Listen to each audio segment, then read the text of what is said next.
রাজনৈতিক ক্ষমতা ব্যবহার করে কাউকে রাষ্ট্রের সম্পদ ব্যবহার কিংবা জবরদখল করতে দেয়া হবে না, এ হুঁশিয়ারি দিয়েছেন গৃহায়ন ও গণপূর্ত মন্ত্রী স.ম. রেজাউল করিম। প্রয়োজনে প্রান্তিক থেকে দুর্নীতির খবর সংগ্রহ করে ব্যবস্থা নেওয়া হবে বলে জানিয়েছেন স্থানীয় সরকার মন্ত্রী তাজুল ইসলাম। আলাদা অনুষ্ঠানে মন্ত্রীরা দুর্নীতির বিরুদ্ধে তাদের কঠোর অবস্থানের কথা তুলে ধরেন। বুধবার সকালে রাজধানীর সেগুনবাগিচায় গৃহায়ন ও গণপূর্ত মন্ত্রণালয়ের কর্মকর্তাদের সাথে মতবিনিময় করেন নতুন মন্ত্রী স.ম. রেজাউল করিম।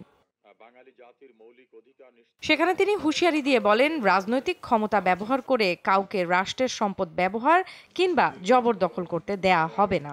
কোন এমপি কোথায় জায়গা দখল করলো, কোন মন্ত্রী করলো, না কোন ধনী লোক করলো, কে জজ সাহেব, কে কোথার কি, এটা আমাদের কাছে সাবজেক্ট না। We must proceed in accordance with ল।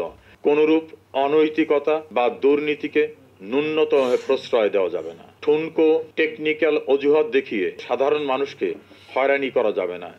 নাগরিকদের ট্যাক্সের টাকায় মন্ত্রীরা নানা সুবিধা ভোগ করে উল্লেখ করে জনগণের প্রতি দায়িত্ব পালনে অবহেলা না করতে মন্ত্রণালয়ের কর্মকর্তাদের নির্দেশ দেন তিনি। কারোর বিরুদ্ধে কোনো ব্যবস্থা নেওয়া লাগবে না, আপনারা সকলে মিলে সহযোগিতা করবেন। এদিকে সকালে জনস্বাস্থ্য প্রকৌশল অধিদপ্তরের কার্যক্রম পরিদর্শনে গিয়েছিলেন স্থানীয় সরকার মন্ত্রী। সেখানে তিনি বলেন, প্রয়োজনে প্রান্তিক পর্যায় থেকে দুর্নীতির খবর সংগ্রহ করে ব্যবস্থা গ্রহণ করা হবে।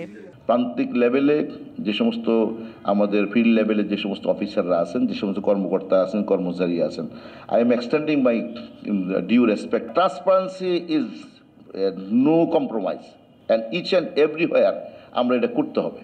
সমাজে রন্ধে রন্ধে দুর্নীতি ঢুকেছে, সব জায়গায় আপনার কোনো মানুষ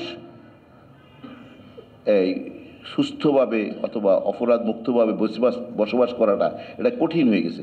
মন্ত্রী বলেন, দুর্নীতিতে জিরো টলারেন্স নীতি বজায় রেখে দ্রুততার সাথে কাজ করতে হবে। আমাদের মাননীয় প্রধানমন্ত্রী বলেছেন zero tolerance of the corruption. Farhana Nancy, Jamuna news, Dhaka.